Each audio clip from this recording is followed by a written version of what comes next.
You know, it occurs to me that a lot of people need to hear the obvious. And this isn't in any way an insult. This is just simply how people are. People need to be told, they need to be reassured, they need to learn the obvious sometimes. And the obvious in this particular case is that magic isn't stupid.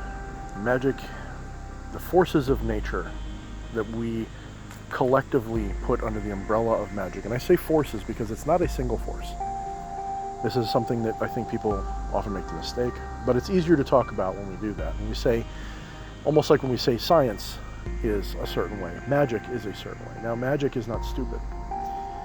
Magic is not dumb. Magic is not mechanical in the same way the force of gravity is, potentially, at least probably. Magic is sentient. Magic is conscious.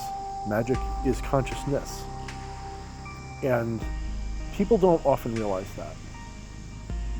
People don't like to hear that because that makes magic something they can't just boss around. And if more people understood this, they would understand why magic doesn't have to function like a machine. There's a lot of people out there who do magic on some form, whether it be by the use of spirits like I do. That is my primary way of working magic, as I am a demon sorcerer, which means the majority of the spells I do involve on some level a spirit being involved. Now, what I'm getting at here is that magic itself is a sentient archetypal energy as well. There is a magic egregore, if you will, because everyone works with it, everyone believes in it. Even skeptics have an idea of what it is, okay? Wrong or right, they have an idea of it. And so magic is not dumb. Magic is not something that exists as a rock. It doesn't exist as a machine. It's not a thing you can pull the lever on and expect an exact result. It is more like a living, breathing thing that has a will, a conscience, and intention of its own. And this is why even when you do everything right in every possible way, you don't always get your will. It's not simply just because there's other forces working against you, although that is a factor. That is always a potential factor. You can always have interference. You can always have someone working against you. You can always have yourself working against you and not realize it. There's always that. And this is, of course, speaking from a non-monist perspective, which I normally speak from. Just speaking in general, if you were to imagine everything as a separate entity, which most people do, magic would be considered almost another entity of its own. This is why it can be difficult to get the manifestations, the thaumaturgical manifestation that you want out of every situation. You can feel this, you can know this, you can see this, because I'm going to say that collectively, magic when done too often is not very effective. When you do magic frequently and you're frequently trying to bend and change the laws of nature to fit some selfish desire you have, and I don't say selfish as an insult, some self-centered desire that you have, you are literally trying to change the course of nature from what it was already doing. Either that, or you are probably better yet, in my personal perspective, I don't think you really are. I think that in reality, when you're doing magic, you are supposed to do magic. I don't think that magic is something you do against the grain at all. I think magic is best done with the grain.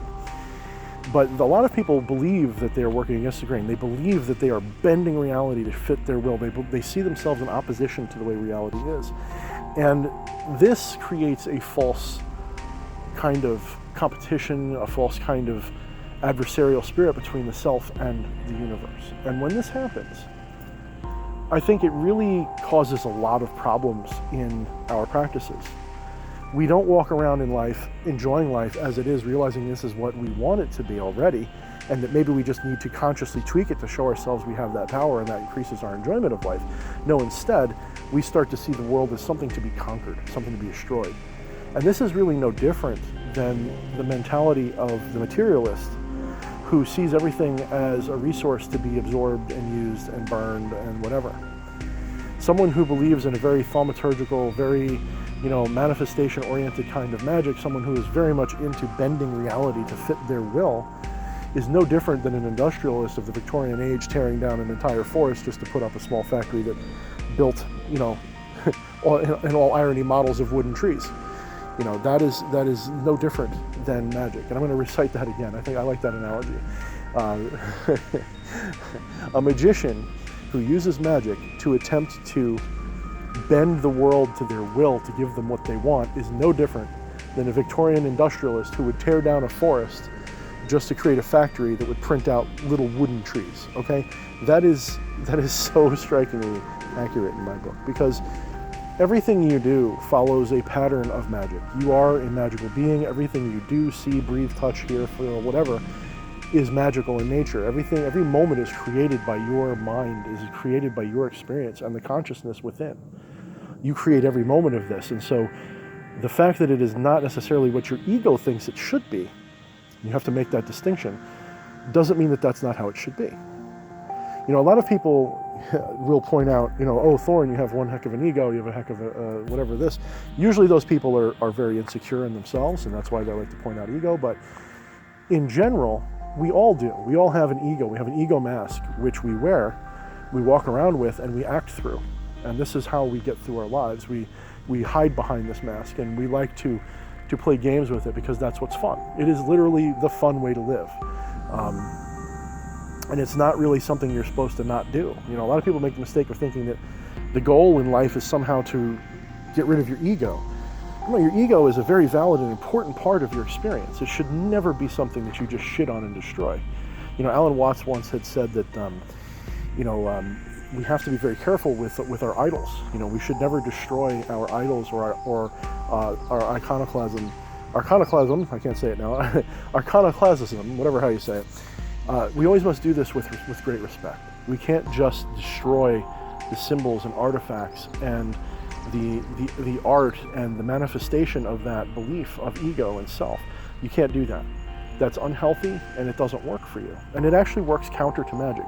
Magic and ego go hand in hand. They are, even though sometimes they're in opposition, it seems, magic and ego are quite literally one and the same as well. Just like the not ego is one and the same with the ego. You need to step back a little bit.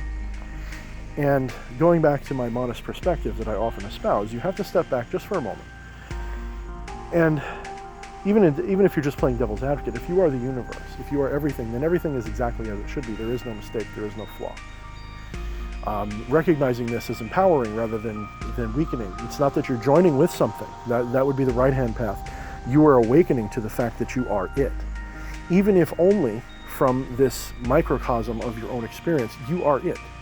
If there is no God, there can be no God higher than you. Because you are the Lord, Master, Devil, and Demon of your world.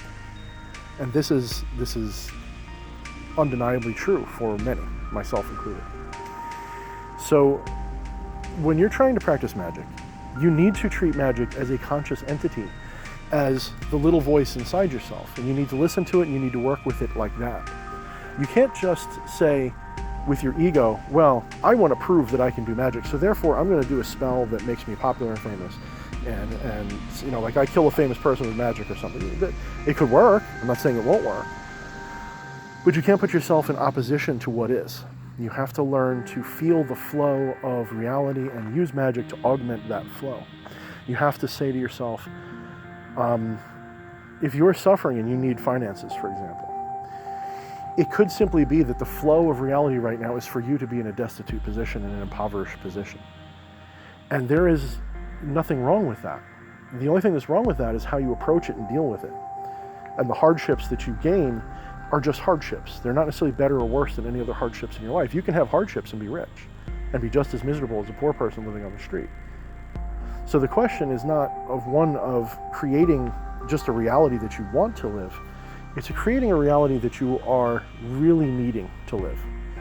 And some people, the ones who say you should make reality conform to what you want, I think that they see reality as an opposition to joy. They see reality as something that causes pain and suffering, and we are victims of reality, when in reality that is not what's going on. Reality is, and how you approach it, how you deal with it, is what makes you a victim, or makes you suffer, or makes you not suffer. And that is a fact. I mean, this is something that is tried and tested and true. Anyone can prove this to themselves simply by changing their perspective of a situation. Trying to see maybe the good side of something, or trying to see how it might benefit them, is one way. A lot of the times when someone loses someone, or when something bad happens to them, out of the woodwork will come all these well-intentioned people telling them how this is a blessing in disguise and such. And they're not wrong. They're absolutely not wrong. But usually it meets with deaf ears. It sounds hollow. It rings untrue at the time, because we're suffering, because we have a perspective of suffering, and that is why they're telling us that. They're trying to remind us different. So those people who think that magic is there to give us what we want, to make us happy, I think that that's a flaw. I think that's a flawed kind of reasoning, and it's demonstrable because those people are not necessarily any better off than anyone else. Oh, sure, they'll claim to have certain miraculous events happen to them. They will point out to things that they've caused to happen and say that this makes them special, and that they will derive joy and pleasure from that, and that is as it should be. There is nothing wrong with that. That is exactly how it should go. Just like it would be if you were to take a piece of wood and carve a beautiful sculpture out of it, you'd have every right to point to that and say, that gives me joy, because it did. It gave you joy because of not the fact that it exists as a carved statue, but because you gave yourself joy by appreciating what it is, you see? And in the same way, you can do this with magic. But magic is not a machine. Magic is not just a tool. Magic is a sentient thing. It's more like a pet, or you are more like its pet, or it is like you. It is like your subconscious. And this is also demonstrable as well, because very, very many people who are high and advanced in magic, I consider myself approaching that point in a lot of ways, not in all ways, obviously. But someone who is advanced in magic will tell you that their whims simply happen. They don't have to go out and do magic. They will simply have a synchronistic life where things just work in their favor the way they're supposed to. And even the bad things that happen are never bad enough to ruin them. You know, I'll have something happen that I'm not very happy with, like saying something instead of something, like I did a second ago. And instead of like letting it ruin my life, I just kind of walk away, and I just kind of do what needs to be done. And sometimes things will happen. Things will happen that will make me feel depressed. Things will happen that I'm disappointed by, that I have to dwell on and work through, and that I have to kind of, you know, spit the venom out and pull the toxic fudge out of my soul and get rid of it. But generally speaking, it doesn't hurt me. And I think that's another thing people expect. People expect that when you have a high level of magic and your whims come true synchronistically, that you never lose, that things never go wrong for you, and nothing could be further from the truth. Things still go wrong for you all the time. It's just how you deal with them changes. Instead of looking at things in an adversarial way, that the world is there to piss on you and shit on you, and you must do the same to get your way, you start to see a give and take in the universe. You start to see an exchange, an economic exchange. You start to see that it is not a simple matter of good and evil. It is actually a matter of flow, of direction. And this direction is directionless, if that makes sense. There is no intention to the direction, but there is a flow. There is a definite flow. And this flow is something that you can ride and that you can use to your advantage, that you can enjoy, that you can work with. And magic is a sentient flow in this case. Magic is a thing that we can ride as a kind of wave. And the trick is not in what color candle you need to use or what spirit you need to call on. It's knowing when to do these things in the first place.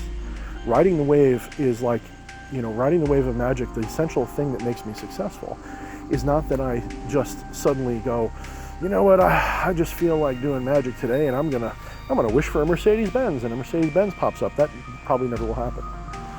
Instead, I will wake up and I will put my finger in the air with some spit on it, like you see in the, like people testing the wind.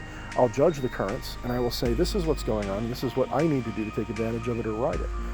Just as you would do in any other situation in your life, except this has a magical and spiritual pulse to it and flow to it.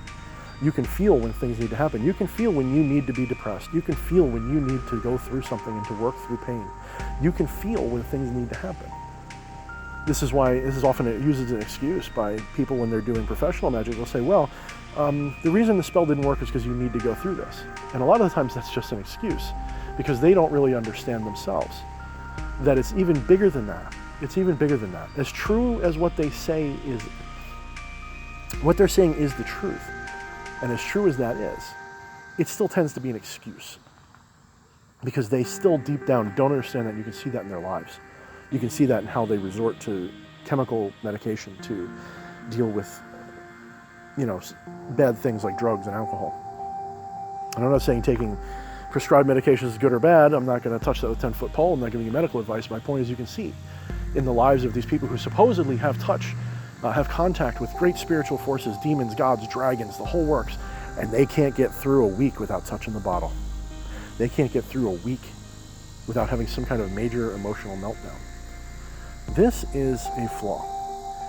And it is a flaw because it is something that they don't see. It's not a flaw in the sense that it's a bad thing in the universe. The universe doesn't care. It's not like that kind of a flaw. But it's a flaw if your intention is to become ascended and be an ascended master. The intention is everything. And if your intention is that, and you're having that experience, you need to re-examine your experiences and examine how you approach them and deal with them. And this can be said for everybody, myself included to a very great degree. There are times when things don't go the way I want, and maybe I get used to success. This has been the theme for me for the last couple of days because of certain things that have happened in part outside of the community, and some things that happen within the community that are private. Because of these things, I'm used to winning, okay? You have to understand, I am used to winning. When I dedicate myself to getting something, I get it. And when I put myself out there and say, I'm a demon sorcerer, come to me, I will guide you, I am not saying that just out of vanity, okay? This is something that I determined to do. I intend to do. I intend to become, higher than the throne, so to speak. So when I have a setback, when I have people that, I once thought were loyal to me, fall down, fall apart, leave me behind, whatever, decide that they see me in a different light, however it may go, it might even be my fault. There are times when I'm too used to victory and defeat hurts. Defeat hurts more than any other thing because I'm so used to winning in these situations. And, in a way I've been prepared for this because my whole life has been a struggle. My life hasn't been something that was particularly easy. I've had to struggle as well. Well, anyway, I'm going to have to go because I'm at work and there's things that need to be done. But I think I get the point across here is that magic is a conscious entity. It is a conscious thing that could be said to be connected to our own consciousness. It could indeed be said to be our own deeper consciousness, our true God self. And that could be what magic is. That is what I tend to work with it as. If you buy my book, Become the Maelstrom, you will see that is the perspective that I generally take. I'm sorry if that bottomed out the speakers. But that is the perspective I generally take, and that is, I am the God and devil of my universe. And as such, I create what the meaning is for everything that I encounter. Anyway, guys, this is D.H. Thorne signing off. Make sure you stick around for a minute to listen to my begging for some financial help. All right, guys, take care. Show me your support by making sure to like and comment on this video. Subscribe and hit the bell for updates, and then, if you wish, share this video responsibly. If you want to support me further, or want to know more about my practice, or learn to master your own, consider purchasing my high-quality book, Become the Maelstrom. The link is in the description. If you need my help, or want to book my professional services, you can contact me directly on Facebook, or go to FromTheAshesPublishing.com and look for my list of services under Magical Services. If you do not see a specific service or ritual that addresses your concern, contact me and I can tailor-make a custom ritual working just for you. The link for all this are in the description. Thank you, and mind the shadows.